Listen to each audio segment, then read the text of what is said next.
Na Finlândia, no início da década de 1970, ocorreram 2 dos encontros mais fascinantes envolvendo entidades humanoides. Além disso, ambos os incidentes contaram com mais de uma testemunha. No entanto, a credibilidade de cada um é amplamente dividida ao meio por investigações subsequentes de vários pesquisadores de OVNIs, embora não tanto que os 2 casos possam ser totalmente arquivados. Os incidentes em questão aconteceram com pouco mais de 1 ano de diferença um do outro, em locais separados por 300 quilômetros. Cada um dos principais avistamentos ocorreu no final da tarde, em vez de no final da noite ou à noite.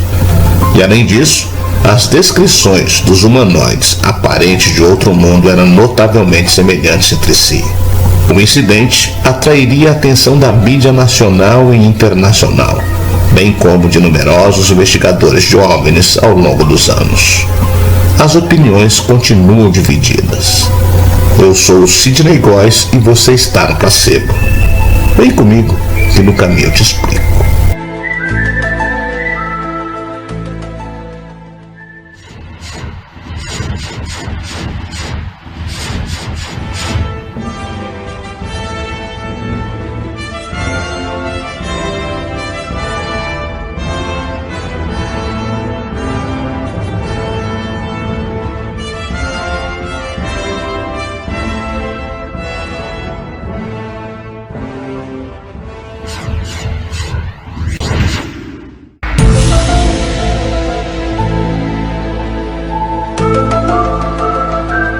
Era quarta-feira, 7 de janeiro de 1970, às 16h45, no vilarejo de Injave, no sul da Finlândia.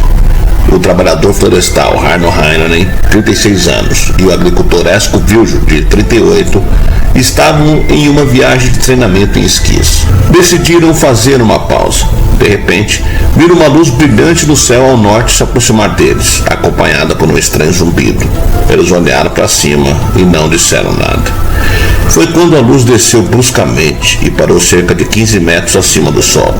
Eles viram o que havia nela. Uma nave redonda e brilhante de metal, com cerca de 3 metros de diâmetro. Enquanto descia lentamente em direção aos 2, o zumbido aumentou consideravelmente. Ao chegar a 3 metros do solo, ele parou e o zumbido cessou. Heinonen disse que o objeto estava agora tão perto que ele quase podia tocá-lo com o bastão de esqui. De repente, um forte raio de luz saiu do tubo na parte inferior. O feixe se moveu algumas vezes. Os homens ficaram parados, perplexos, a uma distância de cerca de 1 metro, e enquanto uma névoa leve e cinza avermelhada descia sobre o local. Nesse momento, sentimos uma forte sensação magnética que nos empurrava para trás. No mesmo instante, avistei o estranho ser de pé no meio do feixe de luz com uma caixa preta em suas mãos. Enquanto os homens ficavam olhando para a criatura, ela deu meia volta e apontou a abertura da caixa para Heinonen, e uma forte e pulsante luz amarela reluziu sobre ele. A luz pulsante da caixa era muito forte, hipnotizante. Ele estava de pé no meio do feixe de luz com uma caixa preta em suas mãos. Tinha cerca de 1 metro de altura, com braços e pernas muito finos. Seu rosto era como cera pálida, o seu nariz era andunco e as orelhas eram muito pequenas e estreitadas em direção à cabeça. A criatura usava um macacão verde claro com botas verde escuras, luvas brancas e um capacete metálico cônico brilhando como metal. A névoa se tornou tão densa que também não foi possível ver mais a criatura. Então, eles viram o humanoide por 15 a 20 segundos a uma distância de 3 metros. Os 2 homens permaneceram na cena por cerca de 3 minutos. Não tínhamos medo, não falávamos, não fazíamos nada. 2 minutos depois que a névoa se dissipou, ele sentiu o lado direito ficar dormente, e quando deu um passo à frente com o esqui, não conseguia levantar o pé direito. Ele afundou na neve. Tive o lado direito mais próximo da luz. Ardeu e doeu em toda a perna direita, e o pé estava dormente como se estivesse dormindo.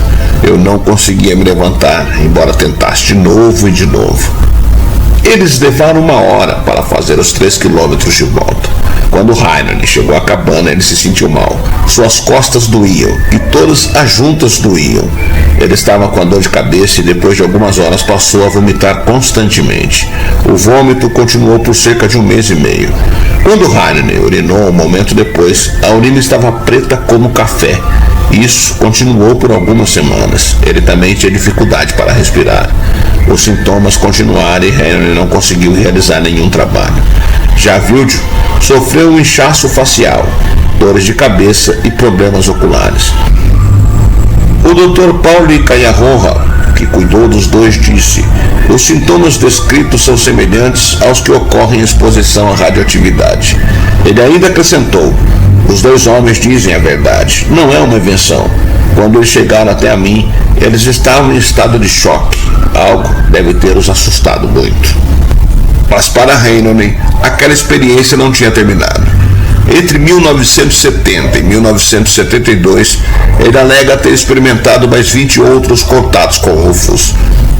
Certa vez, ele relatou ter encontrado uma alienígena extremamente bela e um outro ser que lembra muito o venusiano, porém mais avançado em termos de comunicação, que já não era mais meramente telepática, mas agora se expressavam diretamente em finlandês. As últimas afirmações de Henry criaram uma atmosfera de desconfiança em torno do caso, mesmo entre os investigadores mais obstinados.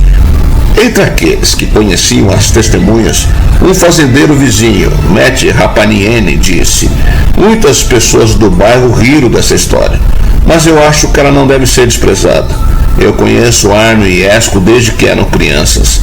Ambos são pessoas calmas e razoáveis, além de ser abstinentes. Estou certo de que sua história é verdadeira. 2 outras pessoas relataram posteriormente terem avistado OVNIs no céu no mesmo momento e na mesma área onde esse encontro ocorreu, dando mais credibilidade ao caso.